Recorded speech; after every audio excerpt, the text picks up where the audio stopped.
ಸ್ನೇಹಿತರೆ ನಮಸ್ಕಾರ. ಸಕ್ಕರೆ ಕಾಯಿಲೆ ಅಂತ ಹೇಳ್ತೀವಲ್ಲ, ಡಯಾಬಿಟಿಕ್, ಇದು ಕಾಯಿಲೆ ಅಲ್ಲ, ಇದು ಲೈಫ್ ಸ್ಟೈಲ್ ಡಿಸೀಸ್ ಅಂತ ಡಾಕ್ಟರ್ ಖಾದರ್ರು ಮತ್ತು BM ಹೆಗ್ಡೆ ಹಲವಾರು ಡಾಕ್ಟರ್ಗಳು ಹೇಳಿದ್ದಾರೆ. ನೀವು ಕೇಳಿದ್ರಿ, ವಿಡಿಯೋಗಳಲ್ಲಿ ನೋಡಿದ್ರಿ. ನಾವು ಅದನ್ನೇ ಹೇಳೋದು, ಕೆಲವೊಂದು BP, ಶುಗರು, ಥೈರಾಯ್ಡು, ನೀವು ಕ್ರಾನಿಕ್ ಡಿಸೀಸ್ ಅಂತ ಹೇಳ್ತೀವಿ, ನಮ್ಮ ಲೈಫ್ ಸ್ಟೈಲು ಮತ್ತು ಆಹಾರದಿಂದ ಬರುವಂತಹ ಅನಾರೋಗ್ಯಗಳು ಇವನ್ನು ನಾವು ಜಸ್ಟ್ ಕೇವಲ ಆಹಾರ ಪದ್ಧತಿ ಮತ್ತು ಲೈಫ್ ಸ್ಟೈಲನ್ನ ಬದಲಾವಣೆ ಮಾಡಿಕೊಂಡ್ರೆ ರಿವರ್ಸ್ ಆಗುತ್ತೆ. ನಾರ್ಮಲ್ ಪೊಸಿಷನ್ ಏನಿದೆ ಅದಕ್ಕೆ ಬರ್ತಾರೆ. ಅದಕ್ಕೊಂದು ತಾಜಾ ಉದಾಹರಣೆ, ನಮ್ಮ ಸಿರಿಧಾನ ಸಾತ್ವಿಕ ಆಹಾರ ದೇಸಿ ಅಂಗಡಿಗೆ ಚೇತನಣ್ಣ ಅಂತೇಳಿ ಸುಮಾರು ಒಂದು 7-8 ವರ್ಷಗಳಿಂದ ನಮಗೆ ಪರಿಚಯ, ಇಲ್ಲೇ ಮಂಡ್ಯದವರು. ಇವರು ವರ್ಕ್ ಮಾಡ್ತಾ ಇರ್ತಕ್ಕಂಥದ್ದು ಮಾರ್ಕೆಟ್ನಲ್ಲಿ ತರಕಾರಿ ಬಿಸ್ನೆಸ್ ಇವ್ರದ್ದು, ಆಯಿತಾ. ಏನಂತಂದರೆ ಸಾಮಾನ್ಯವಾಗಿ ಏನಾಗುತ್ತೆ, ನನಗೂ ಕೂಡ, ಇನ್ಕ್ಲೂಡಿಂಗ್ ನನಗೂ ಕೂಡ, ನಾವಿಬ್ಬರು ಆಲ್ಮೋಸ್ಟ್ ಸೇಮ್ ಏಜು, 40+. ಆಹಾರದ ಕ್ರೇವಿಂಗ್ ಅಂದರೆ ಬಯಕೆ ಇದೆಯಲ್ಲ, ಆಹಾರದ ಬಯಕೆ ನನಗೂ ಇದೆ. ಈಗಲೂ ನನ್ನ ಜಿಲಾಬಿ ನೋಡಿದ್ರೆ ತಿನ್ಬಿಡ್ಬೇಕು 4-5 ಅನಿಸುತ್ತೆ, ಬಾದುಷ ನೋಡಿದ್ರೆ ತಿನ್ನಬೇಕು ಅನಿಸುತ್ತೆ, ಇದು ಗೋಬಿ ನೋಡಿದ ತಕ್ಷಣ ನನಗೂ ಇದೆ ಕ್ರೇವಿಂಗ್, ನನಗೂ ಇದೆ, ಇಲ್ಲವೇ ಇಲ್ಲ ಅಂತ ಹೇಳ್ತಿಲ್ಲ. ಬಟ್ ನಾನು ಏನು ಅನುಭವಿಸ್ತೆ ಅಂತಂದರೆ ನರಕಯಾತನೆ ಅನುಭವಿಸ್ಬಿಟ್ಟಿದ್ದೀನಿ. ಹಾಗಾಗಿ ಅವರು ಕೂಡ ಅದನ್ನೇ ಅನುಭವಿಸಿದರೆ, ಬಟ್ ನಾನೇನಂದರೆ ಬಚಾವ್ಬಿಟ್ಟೆ. ಸ್ವಲ್ಪ ನನಗೆ ಗೊತ್ತಿರೋದ್ರಿಂದ ಎಲ್ಲ ತಿಳ್ಕೊಂಡು ಆ ಕ್ರೇವಿಂಗ್ನ ಬಯಕೆನೇ ಕಡಿಮೆ ಮಾಡ್ಕೊಬಿಟ್ಟೆ. ಆಲೂರು ಮೂರ್ತಿ ಅಂತ ಒಬ್ಬರು ಮೈಸೂರಿನಲ್ಲಿದ್ದಾರೆ, ನೀವು ನಂಬ್ತಿರ ಬಿಡ್ತೀರ, ಅವರು ಏಜ್ ದಾಟಿದ ಮೇಲೆ ಅವ್ರಿಗೂ ಕೂಡ ಇದೇ ಥರ ಬಯಕೆ ಇತ್ತು. ನೀವು ನಂಬ್ತಿರ ಬಿಡ್ತಾರೆ, ಅವ್ರನ್ನೋಗಿ ಒಂದು ಇಂಟರ್ವ್ಯೂ ಮಾಡ್ತೀನಿ, ಹಲ್ಲುಗಳನ್ನೇ ಕೇಳಿಸ್ಬಿಟ್ಟಿದ್ದಾರೆ ಅವರು. ಯಾಕಂದ್ರೆ ಹಲ್ಲಿದ್ರೆ ನಾನು ತಿನ್ನೋಕ್ಕೆ ಸಾಧ್ಯ, ಹಲ್ಲುಗಳೇ ಬೇಡ ಅಂದ್ಕೊಂಡು. ಇದು ಸತ್ಯವಾದ ಅವ್ರನ್ನ ಒಂದು ಇಂಟರ್ವ್ಯೂ ಮಾಡಿ ನಿಮಗೆ ತಿಳಿಸ್ತೀನಿ. ಹಾಗಾಗಿ ನಾವು ಎಲ್ಲಿವರೆಗೆ ನಾವು ಬಯಕೆಯನ್ನು ಕಡಿಮೆ ಮಾಡ್ಕೊಳ್ಳೋದ್ರೆ ಕಂಟ್ರೋಲ್ನಲ್ಲಿ ಇಟ್ಕೊಳ್ಳೋ, ಅಲ್ಲಿವರೆಗೂ ಕಾಯಿಲೆಗಳು ತಪ್ಪಿರುತ್ತೆ. ಚೇತನಣ್ಣ ನಮಸ್ತೆ. ನಮಸ್ಕಾರ. ಈಗ ಹೇಗಿದ್ರಿ? ಆರಾಮಾಗಿದ್ದೀನಿ. ಈಗ ಒಂದು 3 ತಿಂಗಳಿಂದ ತಾವು ಬಂದಿದ್ರಿ ಇಲ್ಲಿಗೆ, ಅಂದರೆ ನಾವು 7-8 ವರ್ಷದಿಂದ ಬರ್ತಾಯಿದ್ರಿ. ಆದರೂ ಕೂಡ ನಿಮ್ಮ ಟೆನ್ಷನ್ನು ಮತ್ತು ನಿಮ್ಮ ಲೈಫ್ ಸ್ಟೈಲು, ಆಹಾರ, ಇದರಿಂದಾಗಿ ನಿಮಗೆ ಡಯಾಬಿಟಿಕ್ ಒಂದು ಸ್ವಲ್ಪ ಇನ್ಕ್ರೀಸ್ ಆಗಿತ್ತು, ಸಕ್ಕರೆ ಒಂದು ಸ್ವಲ್ಪ ಪ್ರಮಾಣ ಜಾಸ್ತಿ ಆಗಿತ್ತು. ಅದಕ್ಕೆ ಪ್ರೂಫ್ ಇದೆ ಇಲ್ಲಿ. ಹೇಳೋಣ, ಏನಾಗಿತ್ತು ನಿಮಗೆ? ಜನವರಿ ರಿಪೋರ್ಟ್ ಇದೆ ನಮಗೆ. ಜನವರಿಲಿ ಅಣ್ಣ HbA1c 8 ಪಾಯಿಂಟ್ ಇತ್ತು. ಅದೇ 8 ಪಾಯಿಂಟ್. ಈಗ ಅದಾದ್ಮೇಲೆ ನಾವು 5 ತಿಂಗಳಿಂದ ಪ್ರತಿದಿನ ಟೈಮ್ ಟು ಟೈಮ್ ಕರೆಕ್ಟಾಗಿ ಬೆಳಿಗ್ಗೆ 9ರಿಂದ 10 ಗಂಟೆ ಒಳಗೆ ತಿಂಡಿ, ಮಧ್ಯಾಹ್ನ 1 ಗಂಟೆ 2 ಗಂಟೆ ಒಳಗೆ ಊಟ, ಸಂಜೆ 6ರಿಂದ 7ವರೆಗೆ ಊಟ. ಇವ್ರು ಬಂದು ನಾವು ಬೆಳಿಗ್ಗೆ ಸಿರಿಧಾನ್ಯ. ಇದು ರಿಪೋರ್ಟ್ ಬಂದ್ಬಿಟ್ಟು ಜನವರಿದಲ್ವಣ? ಜನವರಿದು ಅಲ್ಲಲ್ಲ, ಇದು ಅಕ್ಟೋಬರ್ದು, 3 ತಿಂಗಳು ಹಿಂದಿದ್ದು.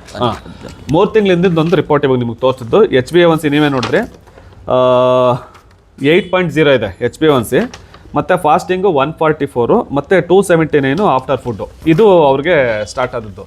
ಅವ್ರು ಬಂದಾಗ ನಮ್ಮ ಹತ್ರ ಕೇಳ್ಕೊಂಡಾಗ ಹೇಳಿದ್ದಿಷ್ಟೇ, ಲೈಫ್ ಸ್ಟೈಲು ಮತ್ತು ಆಹಾರ ಪದ್ಧತಿನ ಚೇಂಜ್ ಮಾಡ್ಕೊಳ್ಳಿ ಅಂತ ಹೇಳಿದ್ವಿ. ಅದೇ ರೀತಿ ಅವರು ನಡ್ಕೊಂಡಿದ್ದಾರೆ. ಮತ್ತು ನಮ್ಮ ಗುರುಗಳು ಡಾಕ್ಟರ್ ಖಾದರ್ ಅವ್ರದ್ದು ವೀಡಿಯೋಗಳನ್ನು ನೋಡಿ ಅವರು ಕೂಡ ಪ್ರೇರೇಪಣೆಯಾಗಿ ಲೈಫ್ ಸ್ಟೈಲು ಮತ್ತು ಫುಡ್ ಹ್ಯಾಬಿಟನ್ನು ಮಾಡ್ಕೊಂಡಿದ್ದಾರೆ. ಹಂಗೆ ಅಂದ್ಬಿಟ್ಟು ಅವರು ಏನು ತಿಂತಾರೆ ಅದನ್ನ ಯಾವುದೂ ಬಿಟ್ಟಿಲ್ಲ.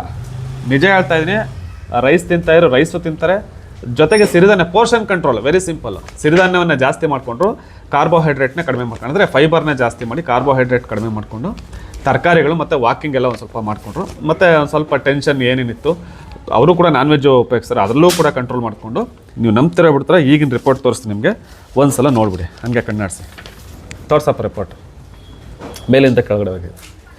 ಹಾಗೆ HbA1c ಹಂಗೆ ಗಮನಿಸಿ ಎಷ್ಟಿದೆ. ನಿಜವಾಗ್ಲೂ ಆಶ್ಚರ್ಯ ಆಗುತ್ತೆ. ಕೇವಲ 3-4 ತಿಂಗಳಲ್ಲಿ ಇದು ಆಗಿರ್ತಕ್ಕಂಥದ್ದು. 3-4 ತಿಂಗಳೇ 5 ತಿಂಗಳೇ ತೊಗೊಳ್ಳಿ.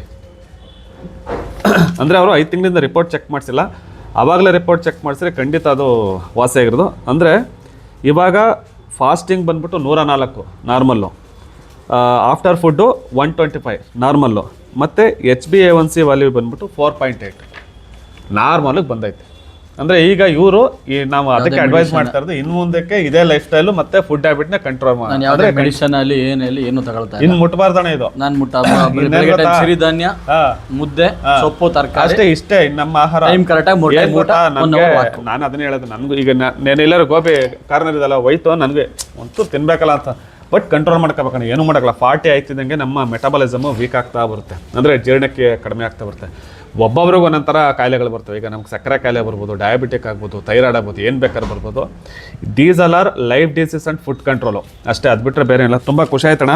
ಹಿಂಗೆ ಮುಂದುವರ್ಕೊಂಡು ಈ ವಿಡಿಯೋ ಏನಕ್ಕೆ ಮಾಡ್ತೇನೆ ಅಂದರೆ, 100 ಜನಕ್ಕೆ, 1000 ಜನಕ್ಕೆ, ಲಕ್ಷಾಂತರ ಜನಕ್ಕೆ ಉಪಯೋಗ ಆಗಲಿ ಅಂತ ದಯಮಾಡಿ ಈ ವಿಡಿಯೋವನ್ನು ಎಲ್ರಿಗೂ ಶೇರ್ ಮಾಡಿ, ಉಪಯೋಗ ಆಗಲಿ. ಆಹಾರವೇ ಆರೋಗ್ಯ. ನೀವು ನಿಮ್ಮ ಆರೋಗ್ಯ ನಿಮ್ಮ ಕೈಲೈತೆ. ದಯಮಾಡಿ ನೀವೇನೇ ಕೆಲಸ ಮಾಡ್ತೀರಿ, ನೀವು ಉದ್ಯೋಗದಲ್ಲಿ ಯಾವುದೇ IT BT ಕಂಪ್ನಿಲಿ ಸರ್ಕಾರಿ ಉದ್ಯೋಗ ಏನಾದ್ರು ಮಾಡ್ತಾರೆ, ಸೊ ಆಹಾರವನ್ನು ಅಂದರೆ ಇನ್ನೊಂದು ಏನಾಗುತ್ತೆ ಅಂದರೆ ಒಂದು ಸ್ವಲ್ಪ ಸೆಡೆಂಟ್ರಿ ಲೈಫ್ ನಮ್ಮದೆಲ್ಲ. ಈಗ ಅಂಗಡಿಯಲ್ಲಿ ಕೂತಿರ್ತೀವಿ, ಅವರು ಕೂಡ ವ್ಯಾಪಾರ ಮಾಡಿ ಕೂತಿರ್ತಾರೆ.